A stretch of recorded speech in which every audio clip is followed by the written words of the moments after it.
Thanks, everyone. Mark, take your time. Thank you. No pressure. Welcome to this new edition of the Gemini Nord Talk. Today is my pleasure to introduce you Aaron.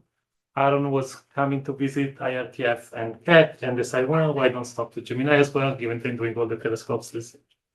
Very good. He's currently a Giacconi Fellow at STSCI, an expert on high-redshift galaxies. He stressed that it's from a theoretical perspective, but he's tried to be as close as possible to observers. And the stage is yours. Yes. I also want to just add one quick thing. I actually grew up in Honolulu. So I'm Kama'aina myself, and I'm super excited to be able to come back to the islands and also do a little astronomy. I've never done any astronomy before I moved away for college, so huge bummer. If I knew earlier, I might have, do my whole career here. So it saves me a lot of travel. Okay, great. So thank you all for taking time out of your tight schedule to come listen to my mumbo jumbo for an hour about what have we learned for 3 years from JWST in the search of the most distant galaxy. Now, I reckon that this type of title is quite misleading. I can only speak for myself, for the next hour. I can't summarize everything that happened in the field in the past 3 years. That's just too much. But from my perspective, what have I learned with searching for the most distant galaxy with JWST? But also quite limited to just galaxy. I know some people work on AGN and are maybe interested in little red dots. Maybe next year. We're working on it, but not right now.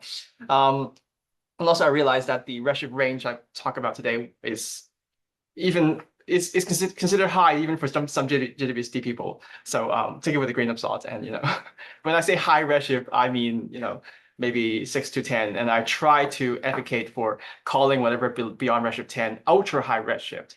So we don't keep redefining high redshift over and over again. I've seen that being done in the conference, within the conference. Okay, so the background you were staring at here was a small patch of the Sears field. If I can turn this light off a little bit, that will be helpful. So I reckon everyone is an astronomer here, so I don't have to motivate too much about why do we study galaxies. But I do want to just quickly highlight that Sears is great. It's one of the earliest program that received data from JWST. We're lucky that we were able to squeeze in half the program within the first weeks of JWST scientific operation. And then our field, the EGS field, went behind the sun. We can't see it with JWST, but then we get to complete the second half of our program in December. So this all started in June 2022. So we're roughly 3 years in with actual JWST data to look at. And one thing I do really want to highlight is Sears is like a little chocolate box full of galaxies for everyone. So it's a huge collaboration. We have a team of 150 people, and everyone's interested in something different. So we sort of have this carefully designed program with the data set that's curated. So everyone has something to look at. So that's just the first half of our data that came in. You can see there are a lot of weird stuff that we identified. And going in, we received the second half of data, and this is all of Sears. And today I'm just going to talk about the most distant galaxies. So I'll take you to a little fly through. Not made with precise distances, but just by photometric redshift, some estimate for how far things are with computer magic, and some help from Space Telescope, we can actually create this little fly through, which is quite nice to stare at if you get access to it online, and you can download the original file and go through this slowly. I think there is even music that goes with it, but usually I just talk over this. But you're probably flying through roughly redshift 4 now and still going forward, and you'll see the universe is getting more and more quiet, partly because galaxies that are too faint are falling below the detection limits. We're not seeing them, but also the universe itself is getting more and more quiet. It's the early universe, so there are fewer and fewer galaxies. But as we go further and further out, we arrived at this tiny little red smudge. It's the Macy's galaxy. It's one of the most distant galaxy we found early on. At first, we thought it's around redshift 14, and then later on, even with just photometry, we revised the estimate down to maybe roughly 12.4, and at the end, the spectroscopic confirmation found is at around 11.4. Now, by today's standard, Macy's galaxies, it's by no means the most distant galaxy. It's pretty nice that we found it very early on. And but with JWST, we keep finding more and more of these galaxies, and we keep breaking record like week after another. And that was a whole year of just being stressful. Like people are looking at all the public data they can, people are looking at everything that's red, everything that is distant, and try to find the most distant galaxy. So this is one of the first one we found, and it was quite nice already. So the bottom line is there are a lot of these galaxies out there that we're not seeing before, just partly because Hubble didn't have that red coverage. But now with JWST, we can. I'm hesitant to go into use the word easily, but it makes finding these galaxies possible, with the superb sensitivity and the radar coverage. Now, just to quickly flash what Sears did, we have JWST parallel mode covering this strip. So instead of in addition to imaging, we also have near fact coverage, we have MIRI coverage, and we have near cam GRISM coverage of the same strip. So at almost every point in our coverage, there will be more than one instrument, and that's great for our team. This is being carefully designed that way, so everyone will have at least two, input from two instruments to work with whatever sources they're looking at. So which is proven to be really useful. Now, for a more physics-oriented talk or physics audience, I would do more mumbo jumbo about what Sears has done. But today I want to dive straight into my concern, and then talk a little bit about the science at the end. So this is one of the few very big problems to galaxy evolution that come up very early on in JWST's science discoveries. So what you're looking at here is the surface number density of sources in the Sears field as a function of redshift. And the gray band is the observed number count, cumulative count, greater than redshift, you can see. And the colored lines are theory predictions. Now, my prediction stands here. By the way, I'm a theorist. I make predictions. So that was all the pictures you get to see in this talk. All the plots from now on are just going to be boring lines. But there is a huge problem here. Most theory, most simulations, most framework out there are not predicting as many galaxies as JWST have seen. Now, at the very end, I might say a few more words about why this is. But in the top level, we have a problem with how quickly we're able to make galaxies, make stars in theory, compared to what JWST is showing us. So that's a huge problem. And this is the one problem I'm going to address for the rest of the talk. Okay, well, that's my simulation. Not the worst, not the best, but sit right in the middle, but still pretty far from what observation tells us. So let's jump back into the pre-JWST era. This used to be one of the talks I used to give. When I was a student, we didn't have JWST at the time. JWST is still on the ground, and I am a theorist making predictions for JWST. So I will go around and tell people about how we're paving the way for future space telescope with JWST, with theory and simulations. And there are quite a few simulation methods, and usually some of you might be familiar with their cosmological simulations that are larger, but they are unable to resolve small-scale physical processes, baryonic physics, and they're good at capturing large-scale structures, but not very good at capturing galaxy formation physics.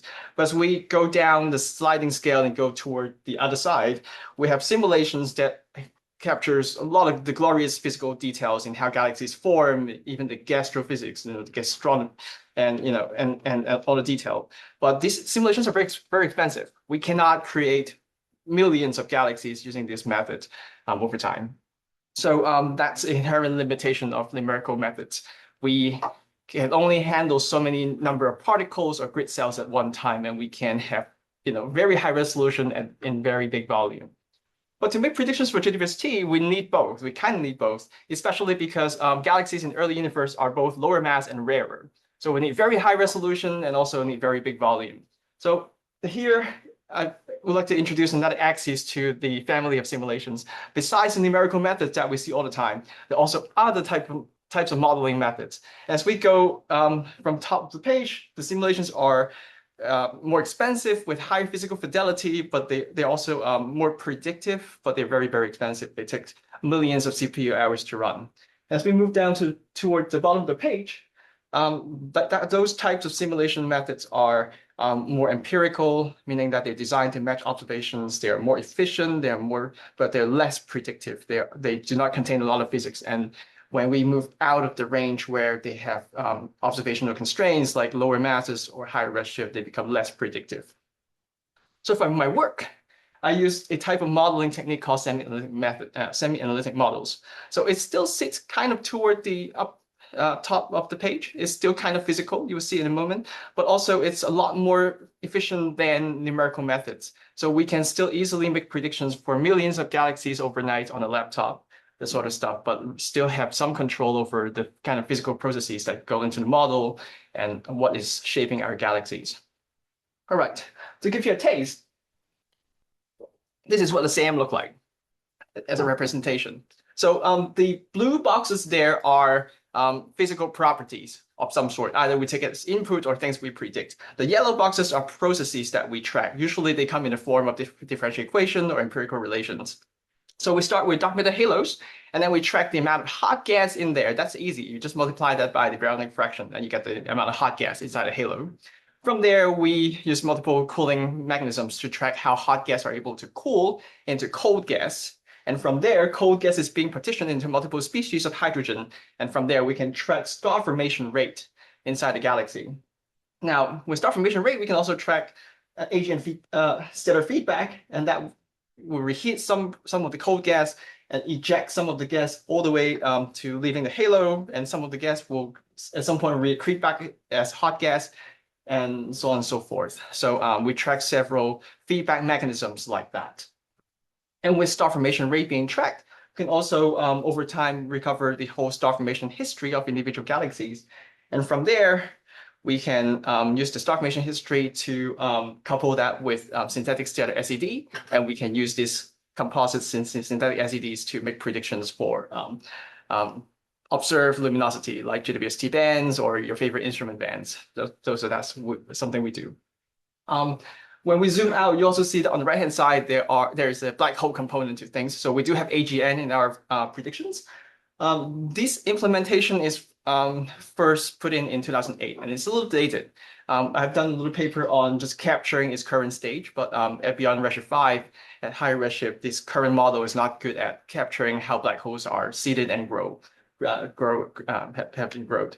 So we're working with a student now to revamp that part of the model as well. But you can see the SAM itself contains a lot of physical processes, and we use that sort of to make self-consistent predictions for both galaxies and AGN. But a lot of things, we are constantly putting in updates to the model, kind of like how ground-based telescope getting updates all the time. Okay, so after describing how a SAM works, I want to tell you how the model performs. So we have been sometimes accused of having too many free parameters, and we can tune the model to produce whatever we want, but that's not really the case. So we have a lot of free parameters in our physical processes, in our prescriptions, and that's true. But we only calibrate our free parameter once at redshift 0. And from there on, we just let the physical processes in the model take control and to evolve the galaxy population, and we don't retune it at higher redshift. So what you're looking at here is the stellar mass function predicted for quite a wide stellar mass range. And I'm showing you a result from redshift 4 to 10 compared to Hubble observation, because this is still 2017 and we didn't have JWST at the time. So you can see the model is only calibrated once at redshift 0, but we are quite surprised to see that the model is able to reproduce the evolution of stellar masses all the way out to redshift 8 quite well. And that gives us a little hope that maybe our model has contained the right set of physics that have leading effect on shaping galaxy evolution. I'm trying to say this very carefully. But of course, the error bars are huge when you look at redshift 8. So yes, we kind of matched them, but Hubble did its best back in the days. Okay, so similarly with star formation rate distribution functions. So we've been galaxies by star formation rate instead, and then we look at how abundant those galaxies are within each bins. And as you can see, the SAM is also doing quite well in reproducing how quickly galaxies can produce stars, which is great. And this is the luminosity function. The solid line is luminosity function with dust, and the dashed line is without dust. So we have to put in some amount of dust in our galaxy. Dust is put in a per galaxy basis, but this really works quite well. So all the way up to redshift 10. Okay. And also, this is even more exciting. This is two-point correlation functions. This is a measurement of how clustered galaxies are. You can imagine for a completely random distribution, this will show up as a flat line toward the bottom of the panel, individual panels. And the further up it is from the bottom line, the more clustered a galaxy is at a certain scale of separation, and that's the y-axis. Now, there's no free knob to tune for this thing. This is effectively something came out of our galaxy to halo relation, and the fact that it comes out that way and matching observations quite well gives us a little faith that this thing works, hopefully. So at one point we packaged all of these predictions, the luminosities, the galaxy properties, and we also turned the simulated boxes into a light curve. So in a simulation, we evolve the whole volume together, kind of like what the real universe does. But that's not how we see the universe, right? The way we see it in the survey is that we have this wedge-like, cone-like shape, which things closer to us are lower redshift, things further away from us are higher redshift. And then we also are confined by this region that is carved out by our line of sight. So that took some extra step, but we turned it into a little light cone like that, and with this animation made with one of my NASA press release, which is nice. That's actually for the Roman Space Telescope, but you can see if we take slices out of it, it looks kind of like the real universe, which is nice. So we package up all of these data products and we share with the field, and some of our observer friends make really good use of them in the process of planning a survey. Okay. So this is something I call the circle of discovery. We start with theory. We create an idealized mock field so that we can, well, based on physics, we make predictions for galaxies that Hubble cannot see. So we can create a field that look kind of like Hubble, but also include galaxies that only JWST can see. And from an idealized field that requires a light curve to make, we can also make it a little more realistic by injecting instrument noise. We can also pair our SAM galaxies with resolved galaxies from maybe past candle survey and things like that. We can inject galaxy images to make them more realistic. From there, we plan and optimize a survey like Sears, and then we wait, and then we get real galaxies out, and then real galaxies are now used to inform the development of models. So after that, here we are with this huge mismatch. What happened? We have a model that works quite well up to redshift 10, but then at redshift 10 and beyond, we fell catastrophically. That's a huge bummer. Didn't see that coming in 2021, 2022. And I want to come to the first thing we learned from the past 3 years. The physical models that well reproduce galaxy population that redshift look less than 10 apparently do not guarantee performance at redshift greater than 10. That's almost like 0.0, but yes, Keynote doesn't let me do 0, so that's point number 1. We need new physics. Yes. How do you deal with ionization? How do I deal with reionization? Yeah, or is that one of the parameters you need to? Yeah, so thank you for the question. For the SAM itself, we treat reionization as an instantaneous event, right? Because the model itself is more or less analytic, and we don't spatially resolve where things are. So we just have a UV ionizing background turned on at redshift 8.5 for all galaxies. But we also have done a little experiments where we just do not turn on the ionizing background at all and compare. And it turns out in our current implementation for filtering mass, our galaxies, all of them are quite dense at redshift 8, and they are already self-shielded. So at least in the context of the SAM, the universal ionizing photon background doesn't do much in terms of suppressing star formation. If you ask the CODA simulation people, they will tell you the opposite, but that's what we found. So realization doesn't matter quite well. And also at redshift 10 and above, I don't think there's anything from reionization because the universe hasn't been reionized yet. Okay, so that's 0.0. We need new models. But before we dive into the physics, I want to quickly circle back to how SAM works. So at first I mentioned that SAM relies on, well, it works with dark matter halo, but we need a little more than that actually. We need to know how dark matter halo emerge and assemble themselves in the early universe. And then we can use analytic equations to track all the baryonic processes that happens inside this halo over time. But knowing what halo does, what the halos are doing is really important to us. And this is an illustration of a merger tree. This is from top to bottom, early to late times, where halo just emerge and then they slowly merge and become more massive over time.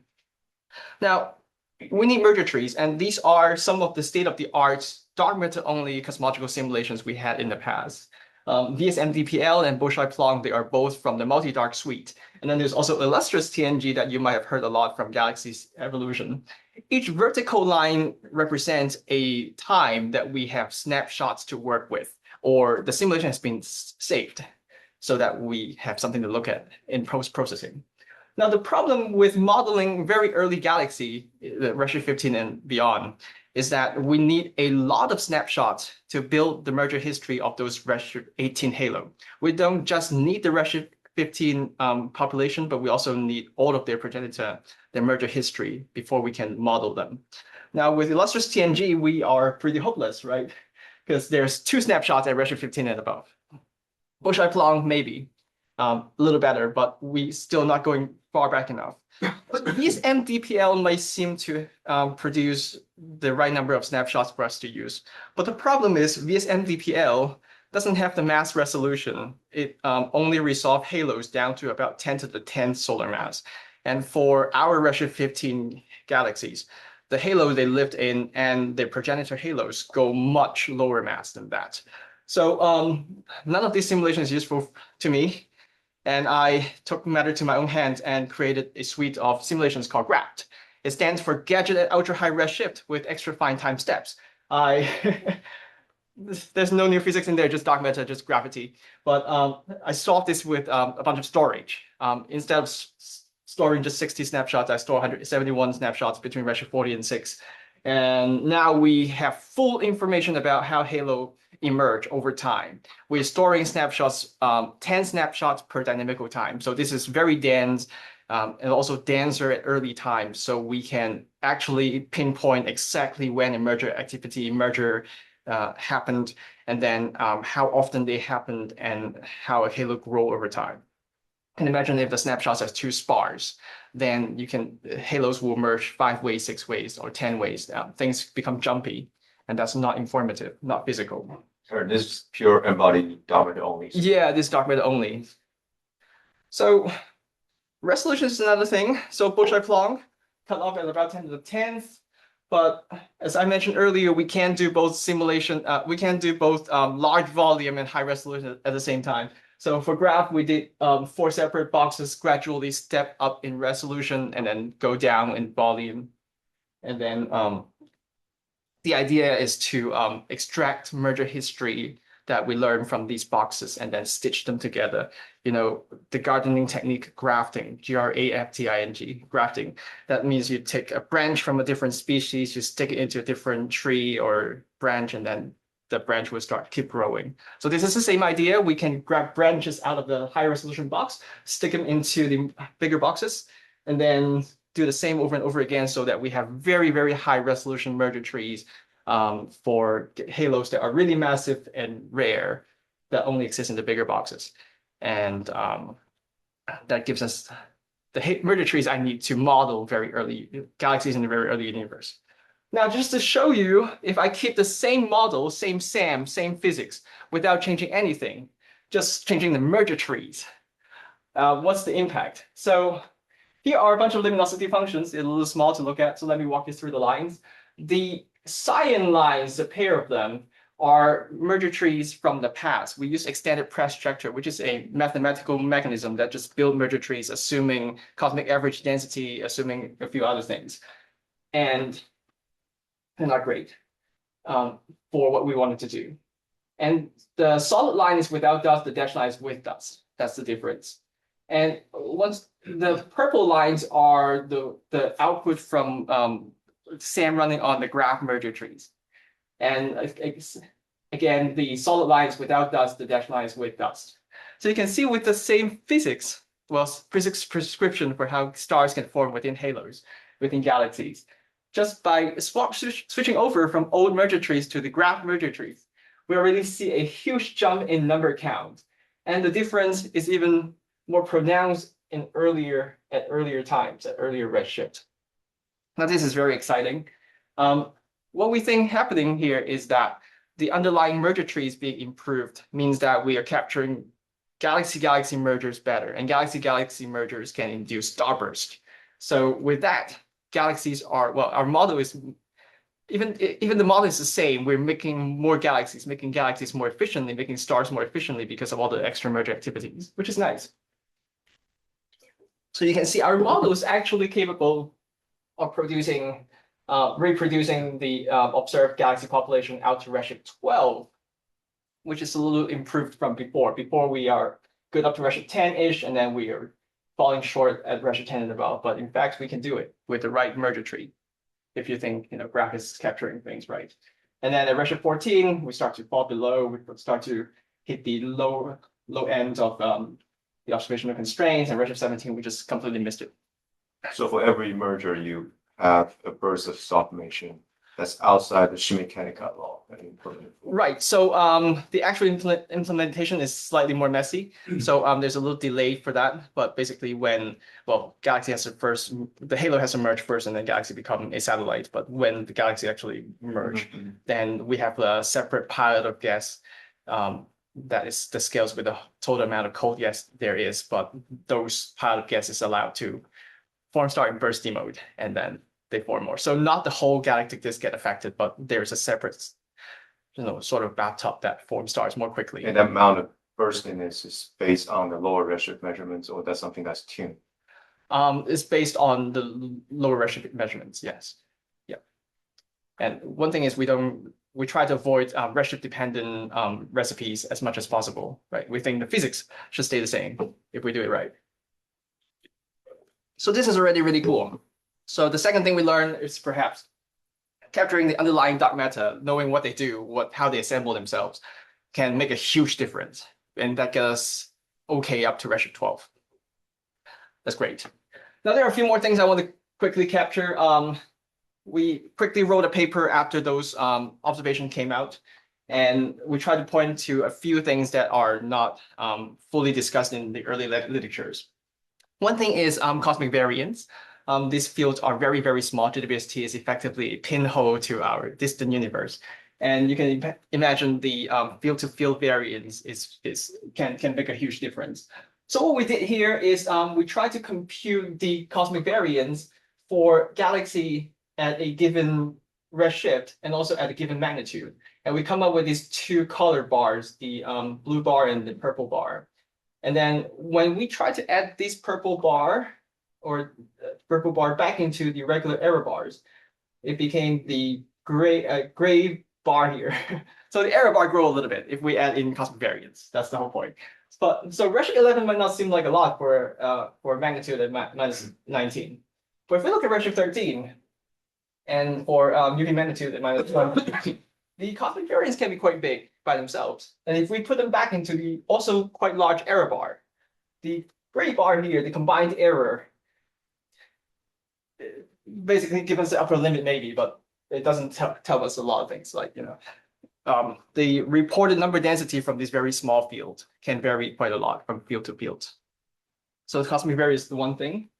And another thing that was quite overlooked at the time is that because this field is small, to come up with statistics, to come up with number density that we can report, we have to combine galaxies across quite a big redshift range. But of course, these are also set by the dropout bands.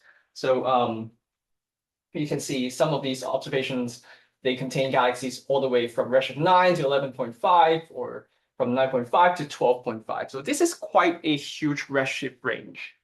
You can imagine if I plot, so this is redshift 11, the solid brown line. And if I add the redshift 9 luminosity function here, also the redshift 12 luminosity function here, you can see that they do jump a lot. They do span a huge range. So if most of those galaxies that are folded into these data points are redshift 9, then we have no tension. We're fine. But of course, it can go the other way, right? If most of these galaxies are indeed at redshift 12, then we're in a huge problem. But just be aware that being aware of the redshift uncertainty coming from photometric redshift at the time is also important. So I point my fingers at the observers two times in a row. Let me also say a few things about what we're not doing right in theory. So we're still assuming a universal IMF in all cosmic condition and all galaxies in all halos, which is a little hard to believe, especially if there is some evidence from first star simulations that the IMF could be top heavy and can boost the mass to light ratio for maybe a factor 2 to 4. So what I do here is I didn't actually go in and change the IMF. I just make a very simple assumption. What if the mass to light ratio has changed because of a top heavy IMF and the galaxies suddenly become 2 times brighter from where the baseline sits at redshift 11, and 3 times brighter, 4 times brighter, even up to 10 times brighter. Now 10 times is unlikely, but this sweeps the whole range how the luminosity might shift because of that. And you can see if we just take a factor of 2 to 4 brighter from contribution of top-heavy IMF, then we might sit slightly above where the observations are at the time. So that's also one thing that it's really hard to explore. Not too many simulations has been looking at, but something to keep in mind, how our galaxies could be brighter at these early times. And this is another thing that a lot of people are looking at, conversely. This is what if we make galaxies a little more bursty? So what happened is we add a little Gaussian around our star formation rate in our galaxies. So you can see if these are log bin. These counts are in log scale. So if we add a little Gaussian around our count for those galaxies that are scattered bright, they can make a huge contribution to these brighter bins that have very little count, but not so much on the other side. So if we just add a symmetric scatter to our galaxies, statistically there will be a systematic shift to the bright side. And the more Gaussian we make, the more it shift over. So if we make a little Gaussian around the galaxies for sigma equal to 0.75 all the way out to 0.25, you can see we can shift the luminosity function by quite a lot. And from simulations, we think a Gaussian of about 0.75 to 1.5 is still quite reasonable. So galaxies are naturally more bursty at the early times. So the star formation is by no means smooth at all. It's probably episodic. It just forms a lot of stars one go, and then the feedback will shut it off, and then star formation happens again, and so on and so forth. So 2 things that simulation didn't get quite right, because this burstiness has to do with the internal time step of simulations, which numerical methods, SAMs, we all have to make some discrete time steps. And that burstiness is not related to the amount of gas accreted to the air. It's no. pure random. So accretion is relatively easy to model. It's usually smooth, but star formation activities, you can imagine when things happen at very short time scale, the discreteness of the internal time steps in the simulation will start to impact how well we are representing star formation activities. So that's why star formation in short time scale is really hard to capture, but they matter. Okay, so here's the third thing I learned so far, is that the uncertainty in reported number density is both associated with observations and theory. They make a huge difference. And they also remain quite high, so there are a lot of uncertainties that we have to keep in mind when we interpret this result. Now we're back to here. 3 points in, we're still a factor of 100 short. So am I ever going to address that at all? It's a hard problem. So we wrote the quick response paper a few months after we got JWST count in, when we start to realize there's a problem. We did what we can with existing model without new runs. So it took us more than a year, I think, we have to go back to the drawing board and ask ourselves, what physics has been missing. How do we make make stars more quickly in the early universe, but also not overdoing it for the lower redshift universe? Because again, we don't like physical processes that explicitly depends on redshift. We don't think that's how it works.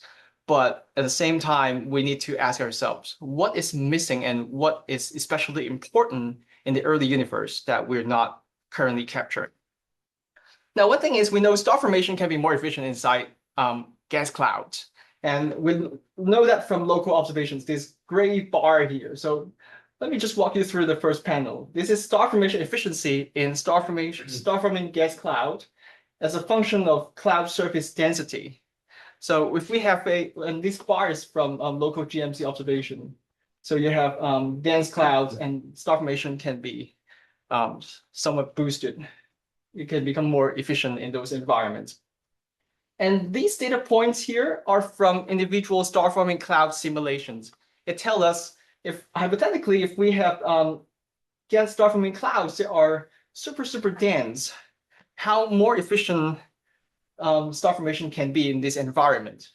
And then we use, in this blue line, draw a little analytic description, just trying to fit all of these simulations. We're a little off, but the idea is for very dense clouds, the star formation efficiency can go up dramatically and go all the way to 1. And then for some characteristic star formations, for some characteristic cloud surface density, the star formation efficiency will be boosted by a factor of 2, somewhere sigma crit is what that specific characteristic star formation cloud surface density is sitting at.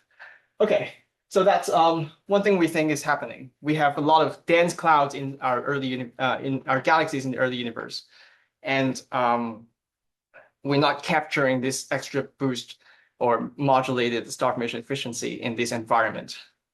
Now, how do we, well, there's also another thing that matters a lot. So how long do these clouds live?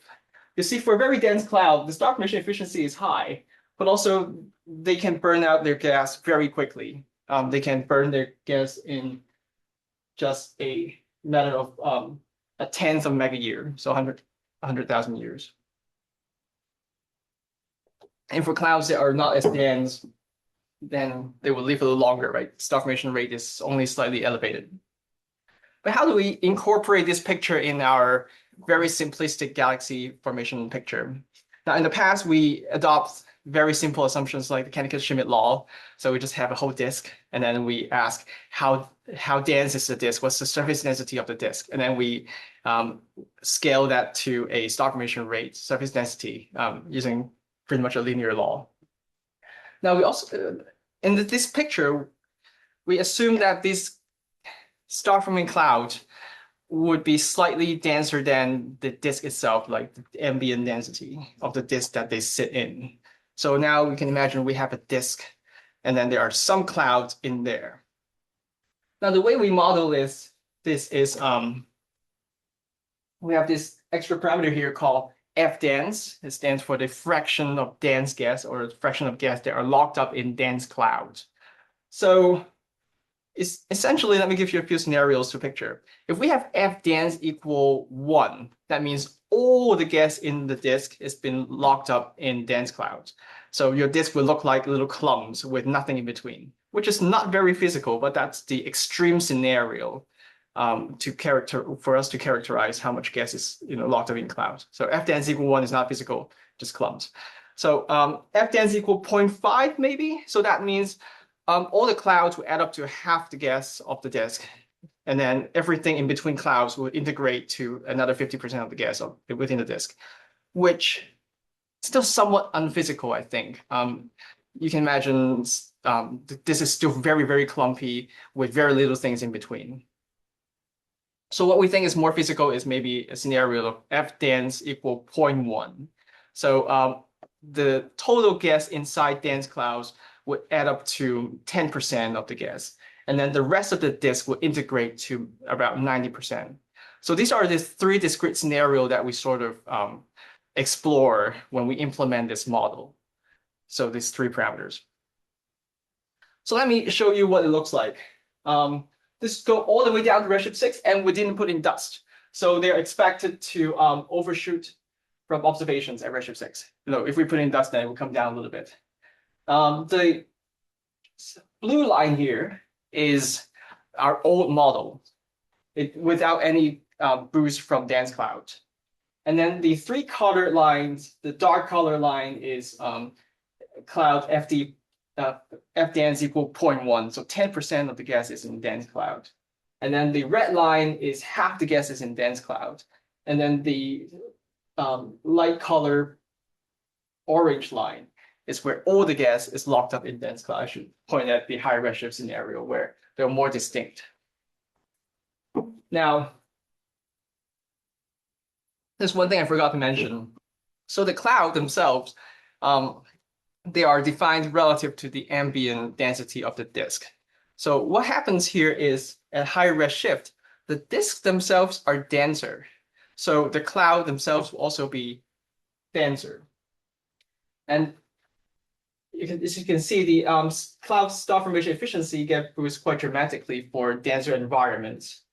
So this is why in the early universe at redshift 17, you can see the difference between different FDN's model, or to put it that way, the amount of gas that get locked into dense clouds make a huge difference. As we go down to lower and lower redshift, the galaxy themselves become bigger, and the star-forming disks are not as dense. So the overall boost from the dense environment is not as strong. So as we go down to redshift 6, you can see the models sort of come together and the extra boost kind of go away, which is nice because that's something we're looking for. As we go all the way down to redshift 0, we expect the effect of this model would just be completely not noticeable. And so we don't even have to recalibrate our model. But we think including dense clouds in a star formation scenario is one of the most important effects that's been missing in our past model. And that's what we need to produce stars very quickly in the early universe. And also happens to be a mechanism that doesn't impact the predicted galaxy population at lower redshift. Okay. So let's go back to the discrepancy we saw earlier. So Sears give us this gray bands that was the number count from the Sears field. It's a function of redshift. And then we also have count from NGD, which is a smaller program, but it goes much deeper. So we are a whole magnitude deeper in NGD field. And you can see in our past model, we did underestimate the number of galaxies across all redshift. And with a cloud FP.1 model, we're able to reproduce count towards the, around the lower redshift range. But still, we're not producing quite enough galaxy to explain all of it. And it seems to indicate that maybe cloud FD.5 is needed. But so now we after a whole year of working on this, and now we come to this little dilemma, I suppose. Well, we have a physical processes that now can help us make more galaxies in the early universe. But at some point, these models are not quite physical. And the real problem really isn't about making more galaxy in early universe, but also how do we explain this seemingly very flat evolution? You see, the problem really is not how effective our model is in making galaxy. We can make a lot of galaxy, and we can do that. But the problem is, if we make a lot of galaxy out here, we overshoot in the lower redshift universe. Even with a model that is somewhat unphysical, but still, if we are able to make galaxy that quickly out of this redshift, we will overshoot in the lower redshift part of things. So really, the problem here is not just about making galaxy early on, but also how do we make this evolution flatter? Meaning that how do we explain there are more galaxies we see in the early universe, but where are they now? Like, what happened in this process? Okay, so we went back to the drawing board again and tried to explain what happened there. So this is a slightly different picture, but it's better for me to use to explain what happened. The solid line here is our sort of our model baseline. This is cloud FD.1. So 10% of the gas get locked up in cloud that get boosted for star formation. It is able to reproduce the luminosity function down at redshift down to redshift 12-ish, but at high redshift it undershoot. But there are a few things that we didn't quite consider. One thing is starburst. So we have this star formation efficiency getting boosted by clouds, but we didn't account for the burstiness of galaxies. Now, something we noticed or learned from other simulation is that burstiness can be a function of, can be roughly described as a function of halo mass. So, and lower halo mass, galaxies that grow in lower halo mass halos are slightly more bursty, something like that. So what happened is in the early universe, when star formation happens very rapidly, and all of those halos are relatively low mass, the whole population can get a huge boost from galaxies being bursty, and appear in the sky to be temporarily brighter than they are average over time. And then we arrived at this dotted line here. So without burst is the solid line, but if we add burst, then we get this dotted line. You can see that at the early universe, we get a huge boost from burstiness, and then this little boost become less and less toward lower redshift. And the opposite happens if we also consider dust. We haven't been talking about dust enough in this talk, but one thing is there is not a lot of evidence that dust has been built up in the early universe, but sometimes it's hard to convince myself that when a lot of star formation activity have happened in the past, where are all the dust? So Andrea Ferrara came up with this little toy model or conjecture where when star formation rate is very, very high, it can preferentially eject dust. So we have a little toy model to describe that. We have a star formation rate threshold that is set to be relatively high, like 25 stellar mass per year.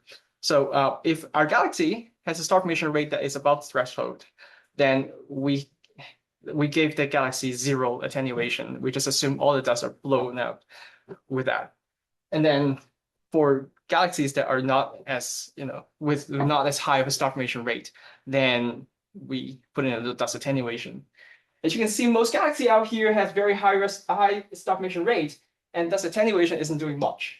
But this, when we put in dust, this dashed line shows that the dust attenuation naturally do more, taking, make galaxies fainter over time toward lower redshift.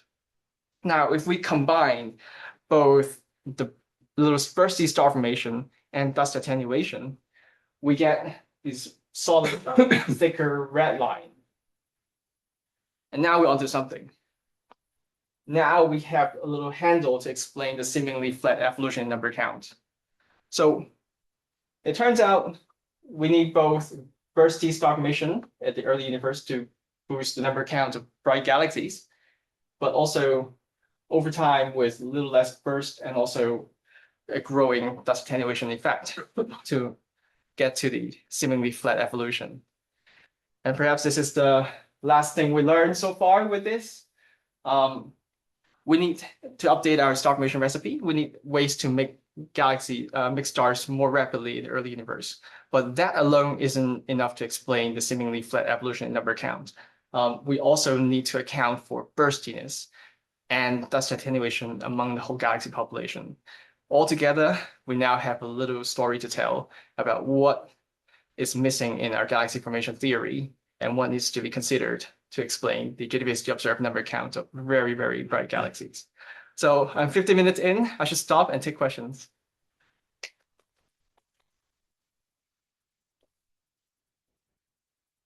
Okay. Questions?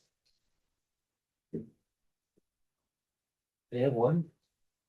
This is a bit too high redshift. No, I was curious. You have a lot of free parameters you can play with. And it was a while ago, there was a discussion about metallicity dependent IMF.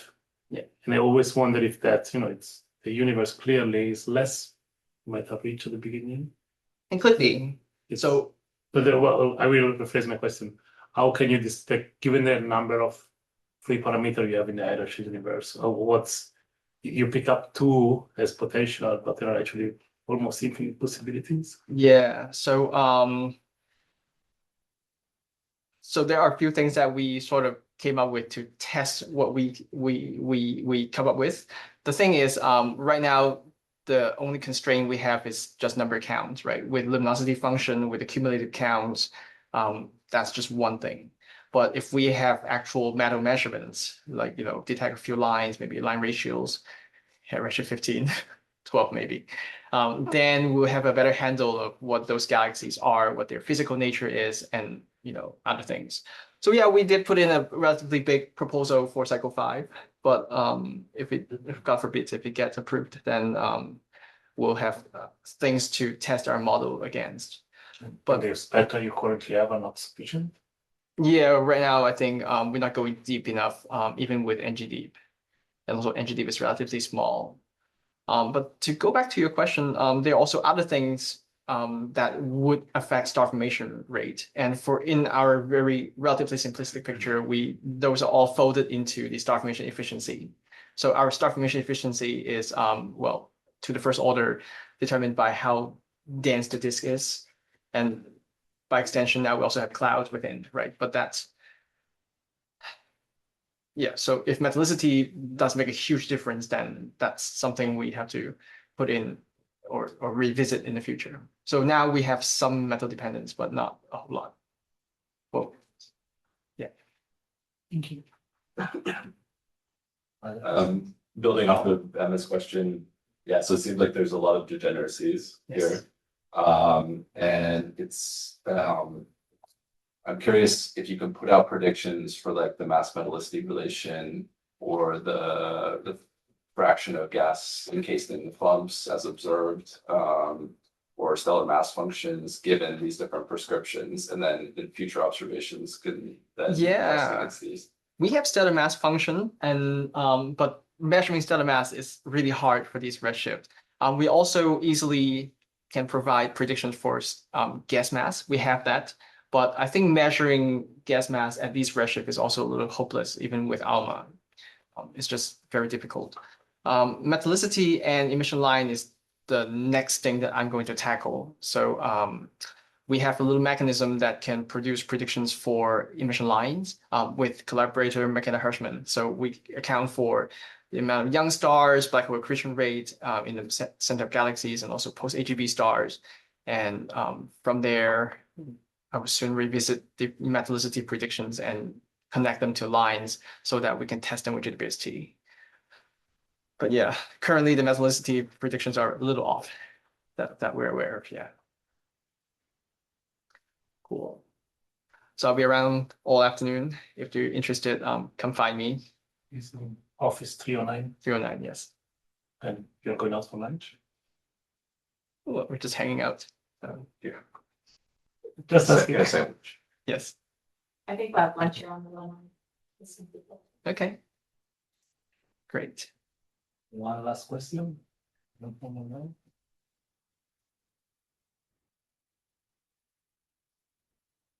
Oh, Emma. Go for it. Let's assume for a second that it's not an AGN, but GNZ11 was one of the crazy thing that came out on the pre-JWST area. And I'm still not sure 100% sure if that's an AGN or not. There is a little bit, but there was already one of the suggestion was pointing that the luminosity function was not fully correct because that was not expected within the Apple field. That's one object. Well, still, but you expect less than 0. Or you expect 0. Yeah, but pointing back to the cosmic variance plot, right? I mean, we could be just really lucky, or the argument of Pascal and Richard was like, well, this is so bright that either it's an AGN or we don't understand the luminosity function well enough because there is or it can have a really top-heavy IMF, or they are just. But the question is do do you have any correspondent galaxy that is much brighter than expected in the new Sears data? I don't know. I mean, I know the Carmiani is one of the Carmiani galaxies like freaking bright, and it's really like it's a little above everything that is expected. So it's Yeah, I can go in and check the catalog and see if we find one object or two that is that bright. But I can also imagine if we just jack up the scatter of the galaxy and stuff, we can still make them without impacting the overall statistics too much. So I don't know how much we can say or how much should we read from just one object. If they keep finding more and more GNZ11 with Roman, then I'll be really concerned. But for now, I can still sleep. so you stick to 2 years, 3. Yeah, well, it will be launched next September, so soon. Yeah, but also, yeah, of course, it would take time for it to do the observation and build up a sample. But if they keep finding more and more GNZ11s, then we're thinking we'll come up with a different talk. Okay, if there is no last second question, let's thank our speaker again.